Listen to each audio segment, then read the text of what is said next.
Hello, everyone, and welcome back to the blog. It's Alicia and Richard here.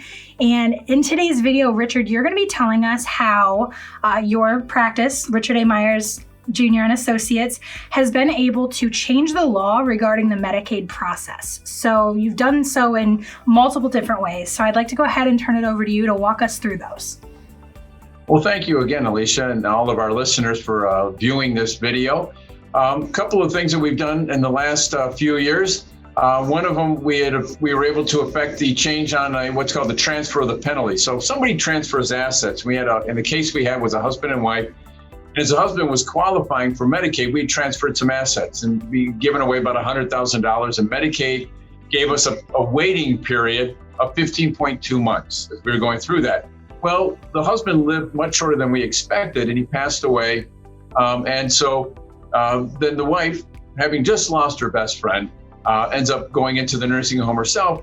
And it was probably about 4 months into this process, and Medicaid came in and said, well, we're going to transfer and make the wife serve the husband's penalty now. And we were able to go in, and we actually had this happen in a couple of cases, and we challenged it in both instances, and we were able to get favorable results. And what was really nice is that was the rule for a number of years, because in the language of the statute, there is nothing that permits the transfer of that penalty. There has been a change in the statute, unfortunately, as a result of those two victories. But there's still there's a major loophole in the new statute also. So we can still avoid transferability when there is a case where the husband or the wife who was in the institution passes away. So the other one that we challenged, and is actually challenged a little bit earlier than the transfer rule, would have been a case where they stopped the penalty. Say, well, if somebody's in a nursing home and they've now given away that $100,000 and we're going to give that 15-month penalty. Well, if you go home, we stop the penalty. They what they call told it.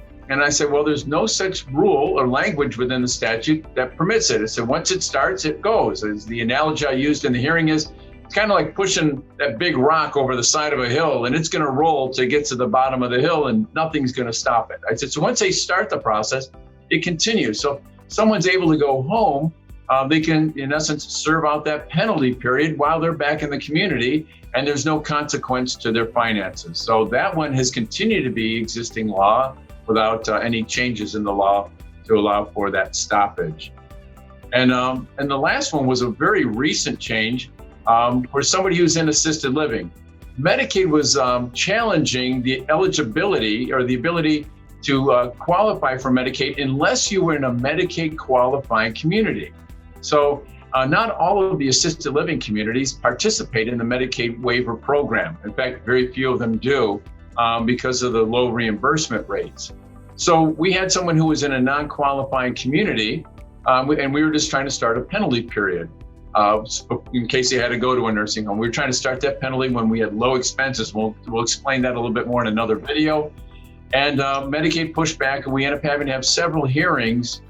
In the end, we were successful, and we actually discovered that in October of 2020, the Ohio legislature actually changed the law to adopt the procedure that we had won in that hearing. So it's actually one of those ones where not only did we win the case, but we got a favorable law change on behalf of the people of the state of Ohio. So it was a differentiating between, it gets a little technical here, between eligibility and enrollment.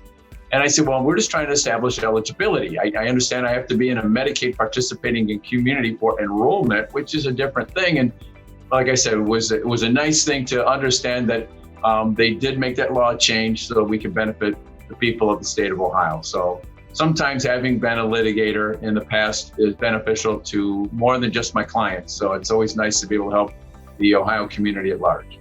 So, yeah, absolutely. This isn't the first time we've talked about that on the blog, about how you've been able to change the law at your practice. So thank you so much for just outlining those and kind of telling us the story behind each of those changes. And if we have any people that are watching this video right now who have questions about the Medicaid process or just want to get in contact with Richard and his team, you can do so by giving them a call. Also, make sure that you're checking out the website, rmohiolaw.com, to learn more about how they can help you.